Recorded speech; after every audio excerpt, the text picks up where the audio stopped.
Cum complerentur dies Pentecostes et antomines in neodem loco. Quando se completaram os dias de Pentecostes, estavam todos reunidos no mesmo lugar. Pelo sinal da Santa Cruz, livrai-nos Deus nosso Senhor dos nossos inimigos. Em nome do Pai, do Filho e do Espírito Santo. Amém. Podemos sentar. Meus amados irmãos, em nosso Senhor Jesus Cristo. Quando se completaram os dias de Pentecostes, os 50 dias após a Páscoa, estavam todos eles reunidos no mesmo lugar. Estavam os apóstolos unidos em torno de Maria, a mãe de Jesus. Era a igreja numa só unidade, na expectativa da chegada do Espírito Santo. No Antigo Testamento, houve a primeira Páscoa, que era a figura da Páscoa cristã. Foi a passagem do anjo exterminador que, matando os filhos primogênitos egípcios, deu a liberdade ao povo de Deus. O faraó liberta os judeus que eram escravos, eles atravessam o Mar Vermelho e encontram a liberdade.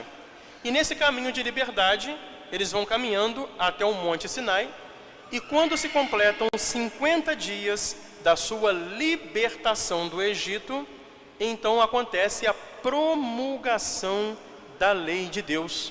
Deus entrega os 10 mandamentos escritos nas tábuas de pedra ao povo por meio de Moisés, e assim é selada a antiga aliança, o Antigo Testamento.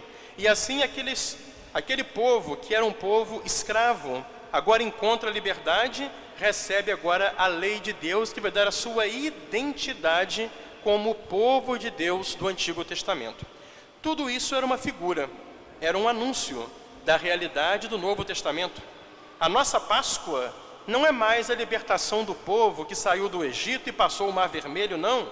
A nossa Páscoa agora é a nossa libertação do pecado, porque Cristo, o Filho de Deus, veio a esse mundo, se fez homem, ele sofreu, morreu pregado na cruz e depois ele ressuscitou glorioso. A Páscoa é a passagem de Cristo da morte para a vida, da morte para a ressurreição, na qual ele pagou o nosso pecado e conquistou para nós uma salvação eterna. Mas era preciso, meus amados irmãos, que essa Páscoa, que essa nova lei que ele ensinou enquanto esteve aqui entre nós, fosse gravada no coração do seu novo povo. Porque agora o povo de Deus não é mais um povo isolado dos outros, que era o povo judeu. Agora o povo de Deus serão todos aqueles que pela fé e pelo batismo se unissem a Jesus Cristo, formando a Santa Igreja Católica. A igreja é o povo de Deus do Novo Testamento. Por isso, assim como no Antigo Testamento, Deus gravou sua lei em tábuas de pedra no Monte Sinai, aos 50 dias da Páscoa, para fazer uma aliança e fazer daquele povo o seu próprio povo. Agora no Novo Testamento, nos 50 dias após a ressurreição de Jesus, Jesus, tendo ido para o céu, cumpre a sua promessa, e de junto do Pai, ele derrama o Espírito Santo, que vem gravar, não mais em tábuas de pedra, mas no coração dos apóstolos, no coração da igreja, a nova lei, a lei do Evangelho, a lei do amor, que é a graça do Espírito Santo, que aplica a nós a redenção conquistada por Cristo, nos purifica do pecado, nos santifica, nos faz filhos de Deus, nos faz herdeiros do céu. Então hoje, meus amados irmãos, a igreja começa a sua missão. Hoje São Pedro abre as portas do cenáculo, como nós ouvimos ali agora, faz a sua grande pregação, e o milagre acontece enquanto ele fala. Cada pessoa de vários países que estavam ali reunidos para Pentecostes escutam na sua própria língua materna, e impressionados pela palavra de Pedro, 3.000 pessoas hoje, de várias partes do mundo, são convertidas e são batizadas. Então hoje a Igreja Católica começou a sua missão, e essas pessoas depois vão voltar para os seus países anunciando Jesus Cristo. Então hoje começa a grande missão da Santa Igreja. Mas é importante notar, meus amados irmãos, que o Espírito Santo, ele desce sobre a igreja. Nosso Senhor derramou o Espírito Santo justamente no cenáculo, onde estavam reunidos os seus discípulos, em companhia de Nossa Senhora, Nossa Mãe Santíssima. E é através da igreja que o Espírito Santo realiza a obra da salvação de Jesus Cristo. Nós ouvimos no Evangelho hoje Jesus dizer: eu vou e volto a vós. Ele foi na sua ascensão, mas 10 dias depois, no dia de hoje, ele voltou, porque derramou sobre nós o Espírito Santo. O Espírito Santo é a presença de Jesus na igreja. É Ele que faz, que dá a força, a palavra que é pregada na igreja. É Ele que fecunda os sacramentos para que eles produzam a graça que nos santifica. Portanto, é por meio da igreja que age o Espírito Santo.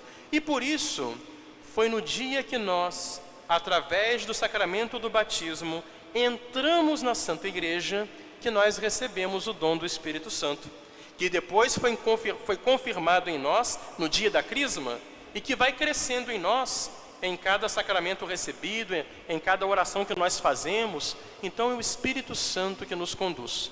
Mas nós não podemos cair numa ilusão de que nós podemos receber o Espírito Santo isolados. Como vocês viram, hoje nós ouvimos a leitura da Palavra de Deus. O Espírito Santo, ele veio sobre a igreja. É na igreja que eu acolho o dom do Espírito Santo. Isso é muito importante, meus amados irmãos. O documento de Aparecida, um grande documento que fala da evangelização aqui na América Latina, fruto daquela grande Assembleia dos Bispos, que teve a abertura feita por Bento XVI no Brasil em 2007, ele dá várias linhas de atividade apostólica, missionária, para renovar o anúncio do Evangelho no nosso continente latino-americano. E uma coisa muito importante que nos ensina esse documento é a seguinte: a vocação a ser cristão, a vocação a você ser um discípulo missionário de Cristo, é uma convocação à comunhão na sua igreja. Não existe discipulado sem a comunhão, sem a união. Como vocês viram, Jesus, quando começou a pregar, ele reuniu discípulos, entre eles escolheu os apóstolos, entregou aos apóstolos seu poder, sua autoridade para governarem a igreja que ele deixou. Foi sobre essa igreja que ele organizou, que derramou hoje o Espírito Santo para santificá-la e enviá-la. Por isso, para que nós possamos ser cristãos, não dá para você ser cristão sozinho. Você não pode ser cristão pela sua própria cabeça. O único caminho de ser cristão é você sendo convocado para a igreja que Jesus Cristo fundou, que age no poder do Espírito Santo. E aí lembra o documento de Aparecida. Diante da tentação muito presente na cultura de hoje, de querer ser cristão sem igreja, e também de novas buscas espirituais individualistas que as pessoas fazem, nós afirmamos que a fé em Jesus Cristo nos chegou através da igreja. E ela nos dá uma família, a família universal de Deus na Igreja Católica. A fé nos liberta do isolamento do eu, diz Bento XVI, e porque nos conduz a essa comunhão como irmãos na Igreja de Jesus Cristo. Estamos no mundo individualista, e as pessoas perderam a noção de que tem que viver em comunidade, tem que viver a caridade cristã. A mentalidade dessa cultura do egoísmo de hoje, ela vai nos fazendo achar que inclusive a nossa religiosidade é uma questão pessoal. Não, eu tenho a minha religião com Deus, eu rezo lá na minha casa, eu sigo a Deus do meu jeito, o importante é acreditar em Deus que está muito bom. Não! Isso está errado. Isso não é o que Jesus deixou. Se você é cristão, se você acredita na Bíblia, se você acredita na palavra de Deus, isso é errado. Não podemos ser cristãos sem igreja. A religião não salva ninguém. O que salva é ter fé. Isso é doutrina protestante de Martinho Lutero. Isso é heresia, não é catolicismo não. Protestante acredita assim, católico sabe que não é assim. A igreja verdadeira salva, porque Jesus a fundou para salvar, deixou nela os meios de salvação e derramou sobre ela, e só sobre ela, o seu Espírito Santo. Então, cuidado com essa tentação de ser cristão sem igreja, do meu jeito, não. Isso não existe. Ou essas tentações de ficar buscando formas de espiritualidade. Eu vou fazer lá uma meditação oriental, meditação transcendental, fazer um yoga, sei lá das contas.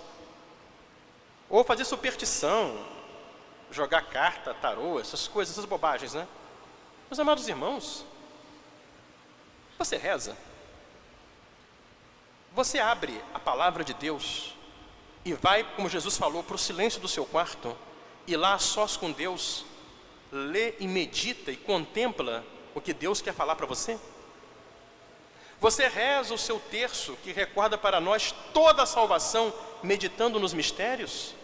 Como Nossa Senhora pediu tanto nesse mês de maio, estamos lembrando isso, ela pediu tanto lá em Fátima, rezar o terço todos os dias. Só vai atrás dessas propostas falidas católico que não vive a sua fé. Aí procura esmola de quem não tem nada para dar. Nós temos toda a riqueza do Espírito Santo na igreja, e como o católico não assume e não aproveita os tesouros que Deus lhe dá, porque isso exige um comprometimento de vida, uma conversão do pecado e uma busca de santidade que muitas vezes nós não queremos ter, nós vamos atrás aí de qualquer ilusão, de qualquer facilidade falsa que nos é oferecida lá fora. Cuidado com a tentação de querer ser cristão sem igreja. Isso não existe, porque Jesus, ele veio ao mundo, ele deixou a igreja e derramou sobre ela o Divino Espírito Santo. Isso quer dizer o seguinte, que uma dimensão constitutiva do acontecimento cristão é o fato de nós pertencermos a uma comunidade concreta na qual podemos viver uma experiência permanente de discipulado, de seguimento de Jesus e de comunhão com os sucessores dos apóstolos e com o Papa.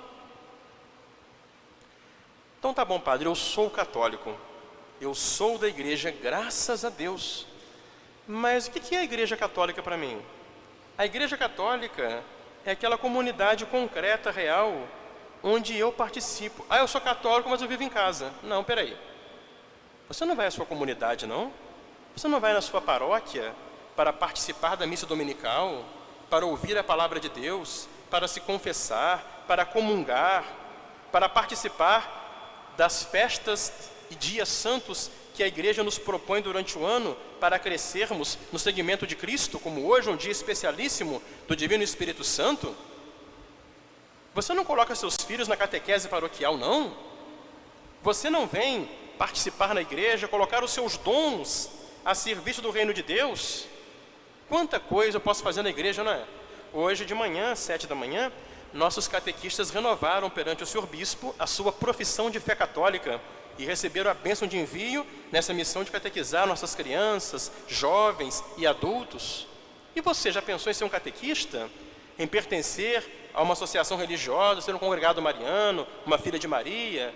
Já pensou, você que é menino, ser um coroinha para servir o altar? Você que é menina, participar da cruzada eucarística? Aliás, vamos voltar agora à cruzada no próximo mês, se Deus quiser, a catequese de perseverança. Já pensou em cantar no coral? Já pensou em ajudar os pobres na obra social da igreja, o dispensário São Vicente?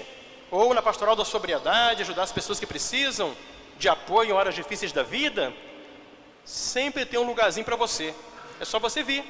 As portas estão abertas e trabalho de evangelização, isso não falta. Então, meus amados irmãos, como lembra a igreja para nós, o acontecimento cristão não é uma coisa individual. Por quê? Porque Jesus, quando ele veio ao mundo, ele fundou a igreja. E eu preciso vir à igreja para ouvir a doutrina verdadeira e para receber os sacramentos. Os sacramentos são dados na igreja, através dos sacerdotes, que são os ministros da igreja, a serviço do povo fiel de Deus. Portanto, meus amados irmãos, é aqui na minha paróquia que eu devo viver. É aqui na minha paróquia, senhores pais, que os seus filhos têm que crescer. É aqui. Que tem que ficar pequenininho lá, vir na catequese, fazer primeira comunhão, fazer perseverança, crismar, ficar no grupo jovem. É aqui na paróquia que nós temos que encontrar com os irmãos e irmãs de fé e criar nossos laços de caridade cristã, para crescermos juntos, nos apoiarmos juntos, porque nós sabemos que ser cristão é ser enviado pelo Espírito Santo e por Jesus para testemunhar Cristo num mundo que não tem mais Deus.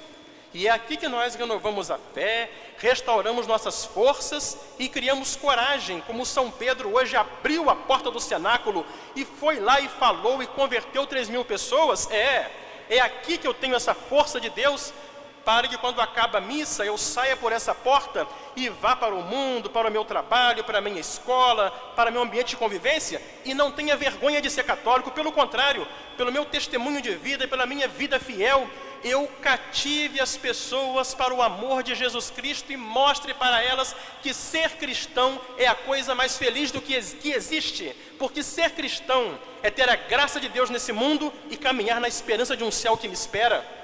É ser guiado no poder, na força do Espírito Santo, é ter o amparo de Maria, minha mãe, que me protege, é ter o Santo Padre, o Papa, nossos bispos, que nos orientam, é estar no caminho de Jesus Cristo e não numa invenção da cabeça de um ou de outro. Isso é ser católico, meus amados irmãos. Por isso hoje, dia de Pentecostes, dia do Espírito Santo, é dia do aniversário da Igreja Católica. Hoje a Igreja começou e a Igreja nunca vai parar, porque Jesus disse: estarei convosco todos os dias até o fim do mundo, e as portas do inferno não prevalecerão contra a Igreja. Porque a Igreja, formada por homens pecadores que somos nós, mas ela é de Jesus Cristo. É Ele que fundou, Ele é o Senhor da Igreja. Nossa Senhora é a mãe da Igreja, e o Espírito Santo é a alma, é a força, é a vida que faz a Igreja cumprir até o fim a sua missão. Então hoje, meus amados irmãos, peçamos ao Espírito Santo que venha sobre nós, através de Nossa Senhora, nossa Mãe, que Ele nos ilumine, nos conforte, nos impulsione para o bem, e que nós entendamos que não dá para ser cristão sem igreja. E a igreja, para mim, é a minha paróquia, é a comunidade concreta onde eu venho, para poder conviver aqui como irmão, para poder crescer com meus irmãos de fé, guiado pela palavra, santificado pelos sacramentos, e assim com a luz do Espírito Santo, até chegar um dia à glória, à felicidade do céu. Em nome do Pai, e do Filho e do Espírito Santo.